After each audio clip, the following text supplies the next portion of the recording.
आज हम लोग फीता के बारे में पढ़ेंगे कि टाइपराइटर का फीता होता क्या है। टाइपराइटर का फीता फीता या मशीन के नीचे दो गड़ारियों में लगा होता है। मशीन में लगाए जाने वाला फीता निम्न प्रकार का होता है।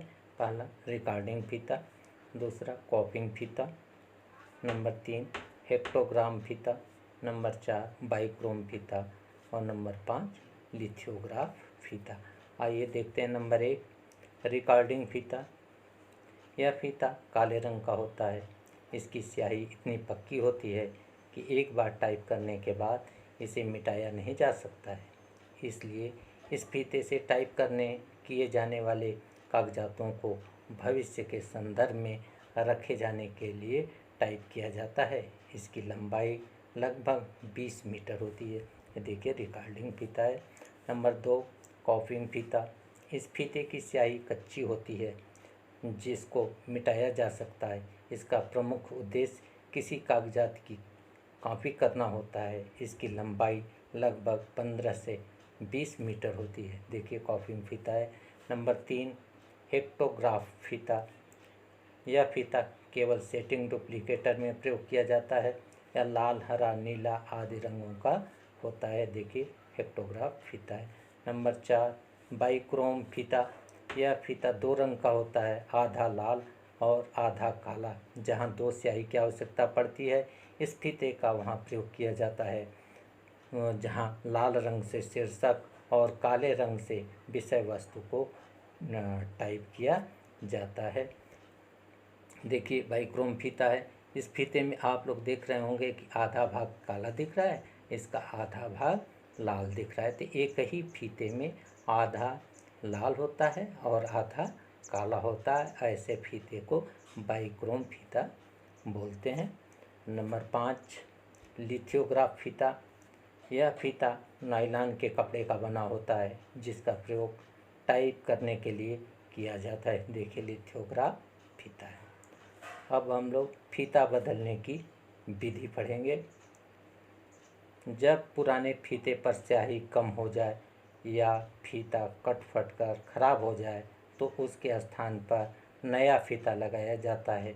सबसे पहले मशीन में लगे ढक्कन को हटाकर चरखियों को निकाल कर पुराना फीता बाहर निकाल लिया जाता है और फिर नया फीता एक चरखी में भर दिया जाता है और दूसरी चरखी में उसका दूसरा छोर फंसाकर बांध दिया जाता है।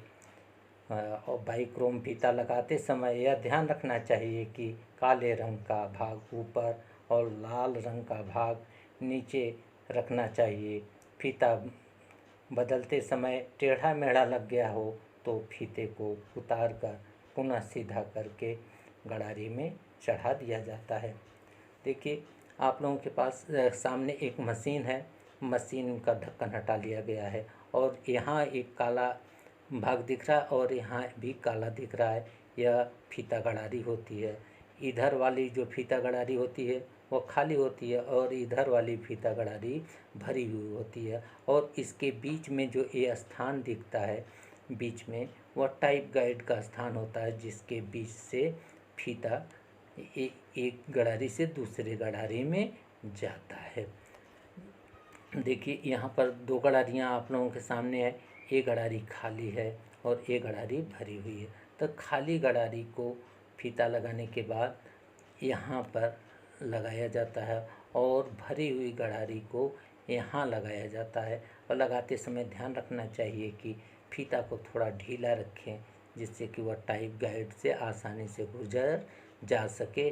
और उसके बाद जो ये भरी हुई गड़ारी होती है इसको चला करके फीता को टाइट कर दिया जाता है और उसके बाद ढक्कन लगा दिया जाता है और फीता बदलने की विधि पूर्ण हो जाती है।